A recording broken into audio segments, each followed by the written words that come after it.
The Democracy Defense Project says its mission is to reestablish faith in the elections process. Launched in June, the bipartisan effort includes former elected officials and leaders from Nevada, Arizona, Georgia, Michigan, New Hampshire, Ohio, Pennsylvania, and Wisconsin. These are battleground states that the organization thinks challenges to federal elections could come from. Here to explain how they're trying to prevent any unfounded challenges from the state of Nevada are former Republican Governor Brian Sandoval and former Democrat Speaker of the Assembly, Richard Perkins. Thank you both for joining us. Amber, thank you for having us. You are co-chairs of the Nevada chapter of the Democracy Defense Project. Let's first establish this. Where do each of you stand on whether the victory of President Joe Biden in 2020 was legitimate? No, and I'll start. I feel that it was legitimate. There's no reason not to believe that. I would agree with Governor Sandoval. All of the challenges or accusations have been unproven, and so I believe it's legitimate as well. Yet, according to a recent poll that your organization commissioned, more than 1/3 of Nevadans think President Biden's win was illegitimate. Are you interacting with these Nevadans?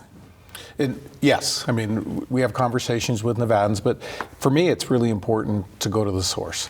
Talk to the Secretary of State, go to the voter registrar's offices in the respective large counties. We've been to Washoe, we'll be going to Clark today, and in my view, they've done an incredible job, and we can have complete confidence in this upcoming election that starts Saturday. Mr. Perkins, what is the work that you're doing when you do go to the Secretary of State, for example? Well, we observe and we learn. They show us the processes that they go through. The concerns that the poll bore out, that the machines are connected to the internet or they're not tested or the ballots aren't under lock and key, all those things are false. And Nevada is really doing it right. When you have gone out and done this work, and when you are talking to Nevadans, what are their reasons for the distrust? You mentioned security of the actual ballots, of the machines being connected to the internet. What's the top reason you hear? Well, the machines are not connected to the internet. That's the concern, yes, and you want to establish. But I'll say this, is I think a lot of times people don't trust what they don't know. And that's part of the responsibility and why I was excited and honored to be part of the Democracy Defense Project, is to really go out and see for myself. And as the speaker talked about, the machines are not connected to the internet, so there's no issue there. The mail-in ballots are put under lock and key, so there's no issue there. They've made a concerted effort to remove people who don't live in the state here anymore to be not issuing ballots to them. So there are a lot of methodical security measures that are in place, and at least in my conversations, when you tell people those things, they're like, it's that aha moment. Yeah, and it's about misinformation or good information. I think that's part of our role as well, is to impart what we're finding out and do the investigation and then provide our public with good information so they can have that trust in the elections. Have you each been able to change a voter's perspective on whether fraud exists in this process? I can tell you that I've had conversations with neighbors and citizens that live around me who had those concerns, and they were very taken aback by the actual information that the machines aren't connected and those sorts of things, that the Secretary of State purged over 150,000 voters from the rolls because they may not live here anymore. Those sorts of things really changed their ideas. And that would be the concern with those ballots going out to people who don't live here anymore and someone else getting their hands on them and then voting with it. But even if they were to do that, what is the system in place to prevent that from working?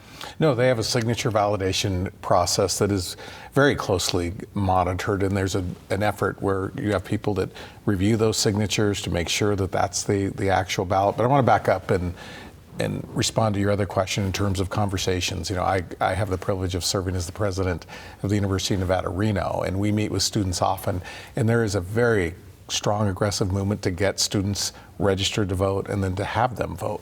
But in conversations with them, these are the things that we can talk about, is the ballot security and what's happening in our state. And the Secretary of State actually came to our campus and had an open forum where we had a lot of students there asking some of the questions that you have raised. And afterwards, again, they're like, oh, okay, this is great. What about Nevada politicians and those who work with them? For example, the Nevada Republican Party is led by Michael McDonald, who is a fake elector who falsely pledged Nevada's electoral votes to Donald Trump after the 2020 election. Have you reached out to him? I have not. Yeah, no. And nor have I. I don't think it's our role to reach out to the state parties there.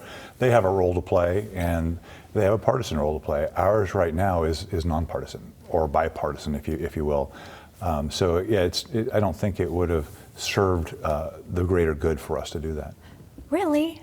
I mean, because if they change their perspective, if they are presented with the information you're giving them, might they go out and tell those who are following them? I mean, theoretically, yes, but I would encourage them to do the same thing we're doing. Go to the voter registrar's office, see for yourself the ballot security that they have and the methods. I mean, the other thing, at least in Washoe County, and we'll see in Clark today, I mean, there's constant surveillance, there's key security, there are all the, I felt good before I went in there, but after seeing it, I felt even better.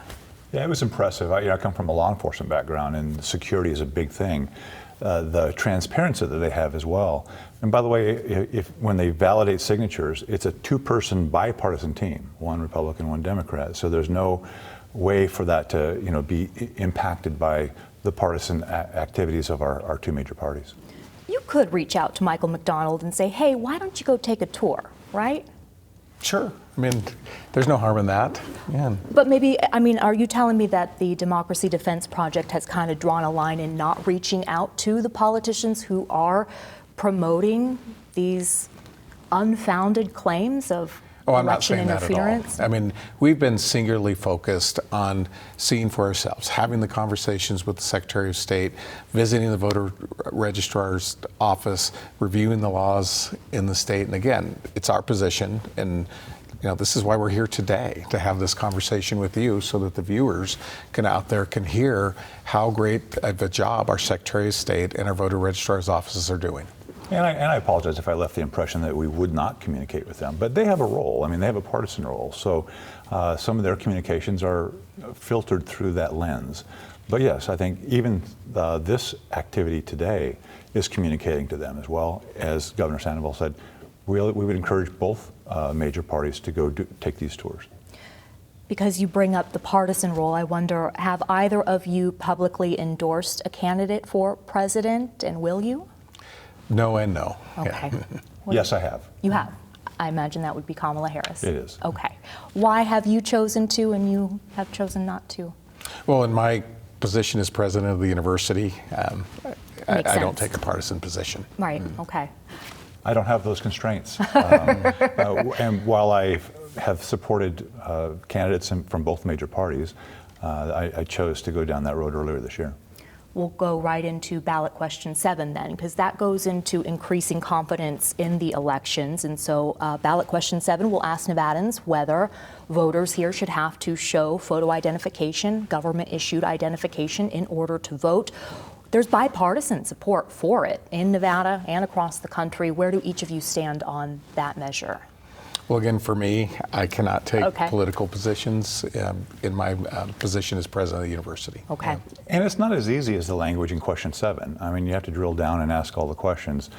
I dealt with this the many years I spent in the legislature, and there are folks who either don't have an ID, or with the large number of immigrants that we have in Nevada, they're distrustful of government, so that ID becomes an impediment to them voting. I also understand that we want to make sure that only citizens vote and only people who are registered to vote. So it's a non-answer, but that's the difficulty in question 7. I imagine you are asked, well, are illegal immigrants voting? I hear that they're trying to, I always hear this, they are trying to get illegal immigrants to be able to vote. How do you respond to that? Well, I think it goes back to what we talked about before. There are security measures in place to prevent that.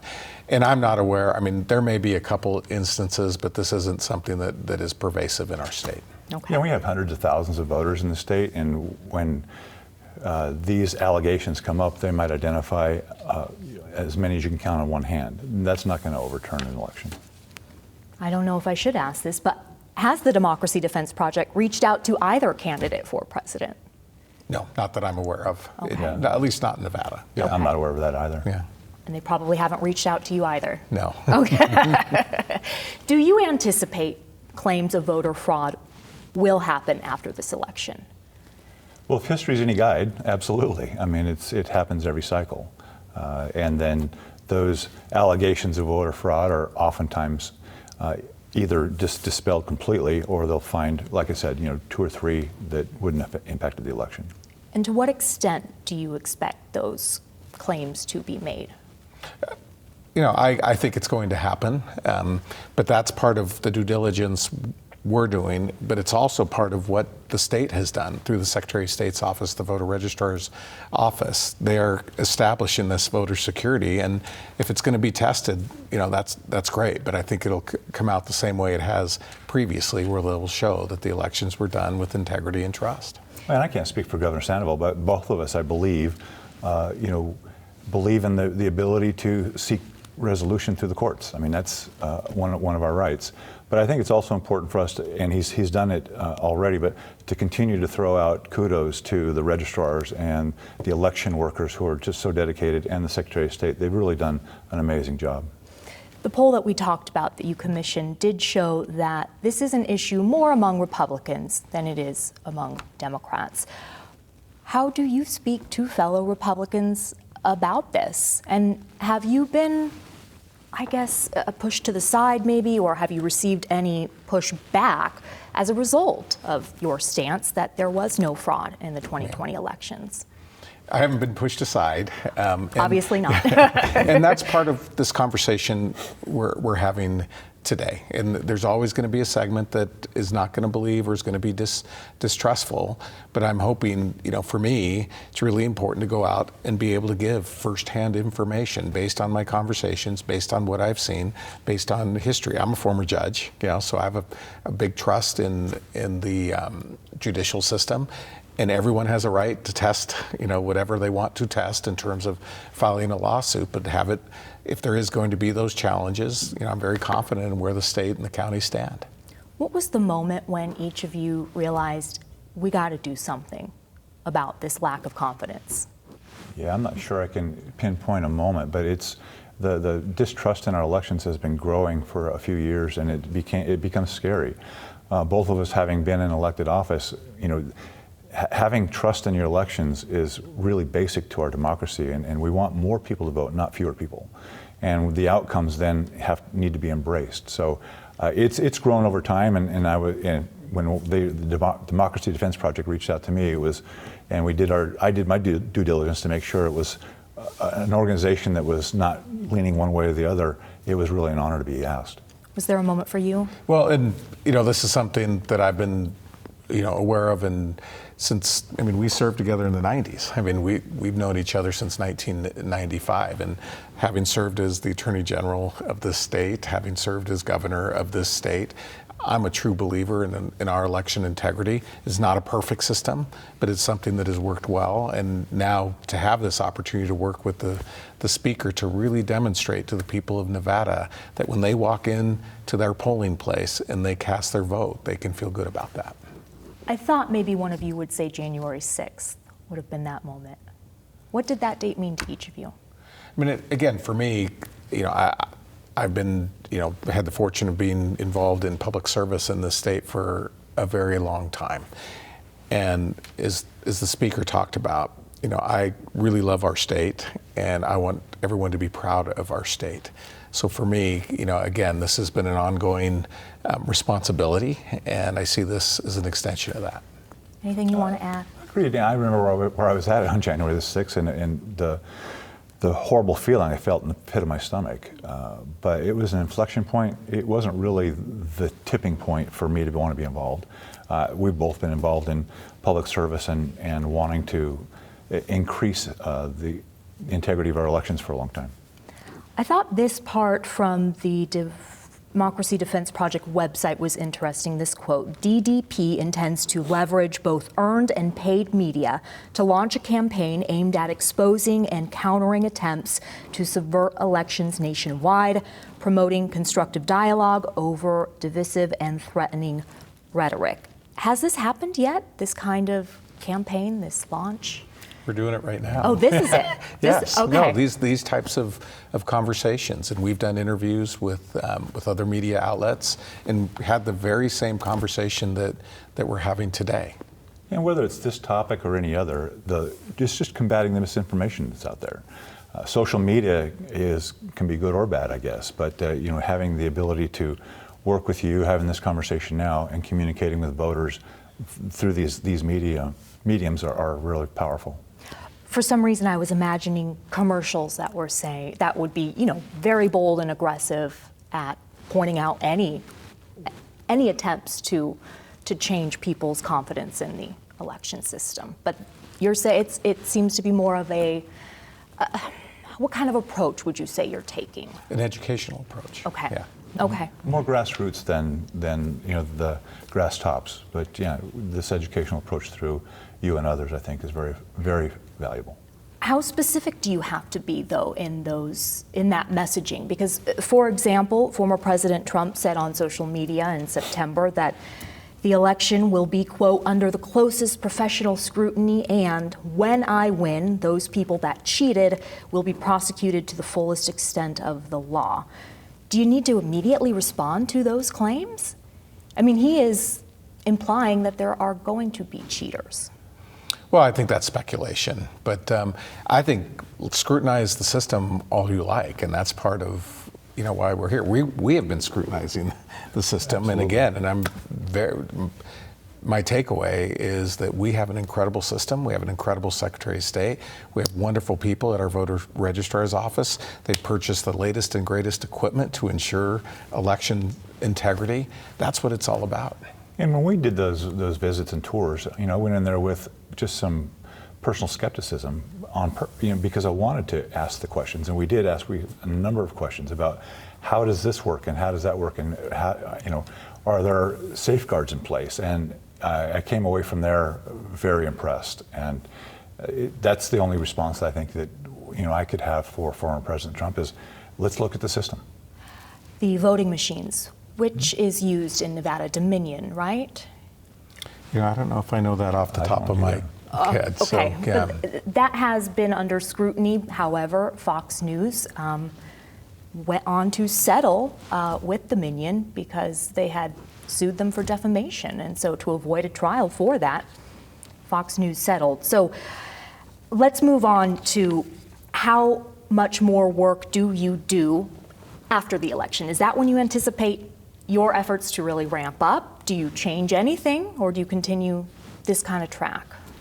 I mean, for me, we'll continue on this kind of track. We'll see what happens. I mean, early voting starts tomorrow, and as I said, there is going to be a lot of scrutiny from everyone. And I think the more as people continue vote early and vote on election day, they'll feel good about it. And there will be challenges. I mean, I think we can anticipate that, but that's part of what's happening now in terms of the due diligence and ensuring election integrity. And Governor Sandoval's spot on. I'm sure there's a conversation that'll need to be had after November the 5th, because there will be some misinformation that's just out there, some accusations, and then we can talk about, just like we're talking with you today, about the systems that we've seen that give us great confidence in our election system here. Nevada's just doing it right, is the best message I could tell them. There may be some aspects that are out of your control, though. For example, Washoe County, there was a recount of the June primary. The county commission voted not to certify those results. So the Secretary of State asked the state Supreme Court to say, hey, you and all the other county commissions in the state, that's your duty to certify election results. And so please issue that kind of advisory. The county commission went on to approve or to certify those election results, and so then the Supreme Court said, well, this is moot. However, it's not the court's duty to issue advisory opinions like this. So do you think the certification of elections is going to be an issue here in Nevada. I mean, that could have established some precedent, correct? I don't think so. I think it was a teaching moment for everybody, for the county commissions across the state. A teaching moment, is that what Yes. you said? Okay. Yeah. How so? Well, like I said, that their job is to certify. Okay. There isn't discretion within that. Even though the state Supreme Court didn't come out and say that Well, the straightforward. state Supreme Court didn't say that because the issue was moot. Okay. And it is, again, being a former judge, it is a time-honored requirement of the courts that to not speculate on a question that is not in front of them, that's already been decided. The ACLU of Nevada said that Nevada could become a national focal point for certification issues come November. Mr. Perkins, do you think If that's the case? something like that were to continue to occur, certainly. But as Governor Sandoval mentioned, it was a teaching moment. Now I think that all of our, all 17 counties commissions understand what their responsibilities are. And it was kind of the tune-up. That was the primary election. It's a little smaller, fewer voters. As the registrar would tell you, the Super Bowl's coming on November the 5th. That's their Super Bowl. But they've now been had this dialogue, and the teaching moment has occurred, and I think it sort of takes a lot of the wind out of those sails. Gentlemen, thank you so much for joining Nevada Week, and we look forward to having you back on after the election. Oh, it's our Thank pleasure. you, Amber. All right. Early voting starts Saturday, October 19th and runs through Friday, November 1st. Election Day is Tuesday, November 5th. For information on registering to vote, go to vegaspbs.org/Nevada Week. That's where you'll find several voter education videos that we made with the Secretary of State's office. It's called the Hey Nevada Initiative, and it's helping Nevadans stay informed and create a voting plan.